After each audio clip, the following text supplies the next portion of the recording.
All right, let's get to this prediction. This HA double versus T Riley.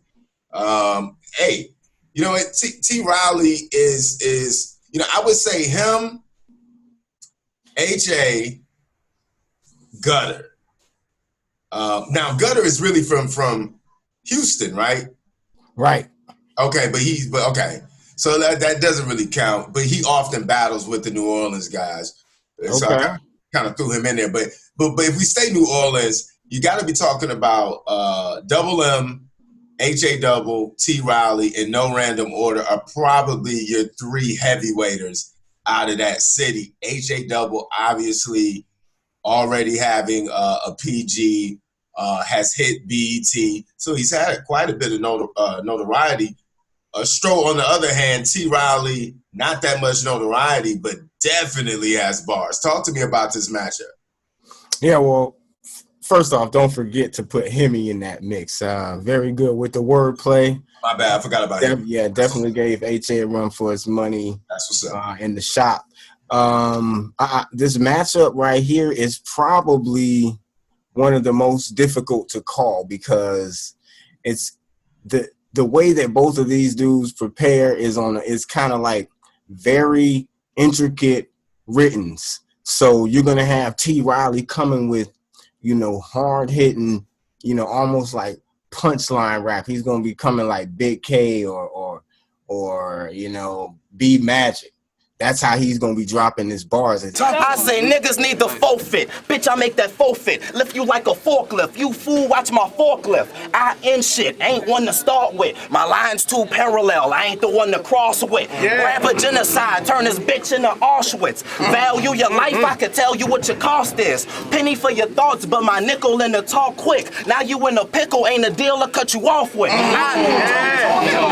You're gonna have HA doing it almost it's hard to explain his style because he is doing schemes, he is using wordplay, he's even using personals. He can go in and out of jokes, he can do comedic bars. But I had to depict this pic because this gangster image of you just didn't fit. Nigga, you rap about Dragon Ball Z, Street Fighters, and Pikachu shit.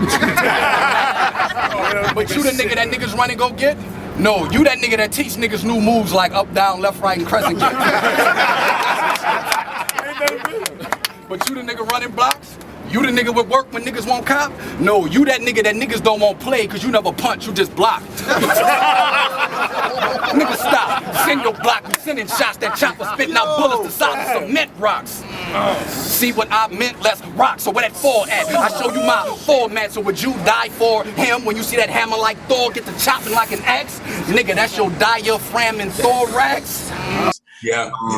So he's got a lot of versatility to deal with. And when you're talking about a New Orleans battle, if this is a 3-round battle, it's gonna be a long battle. Yeah, it's hard fought. Right, you don't want to sit through 3 long rounds of HA double because he's going to literally like bar you to death.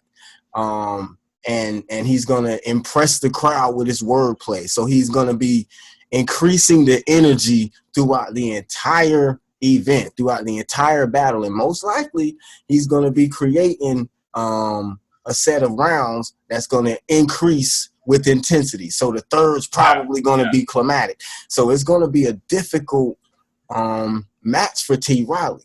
Now, if we get the T Riley that came against Gutter. Oh my gosh! If we get the T Riley that went to spit that heat, that's a different monster, right? Then you have a lot to worry about as well on HA double side because if he's able to basically drop highly digestible bars that are going down like water for each person in the room and each person on cam.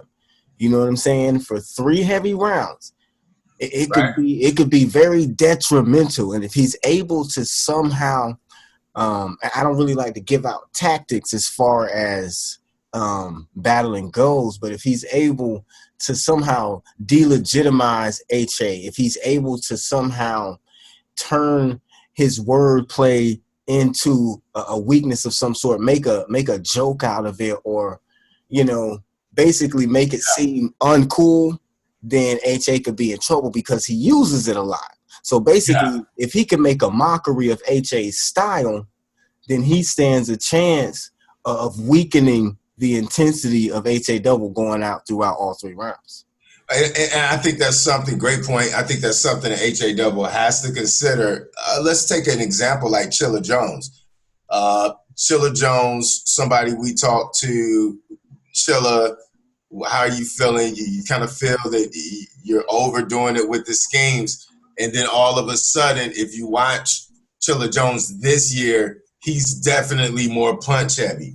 He's going to scheme on you, but he doesn't have to scheme all 3 rounds anymore. So I think that's something that AJ, might want to consider is kind of being able to flip the switch on the style a little bit. Well, I think he's done that. I mean, especially after coming off of UFF, he had to battle against Adi Boom. It wasn't strictly wordplay, and it seemed like he was kind of, intermingling other types of styles in his repertoire. I really feel like it kind of happened when he was in Atlanta battling TGO. You could see that was a good battle.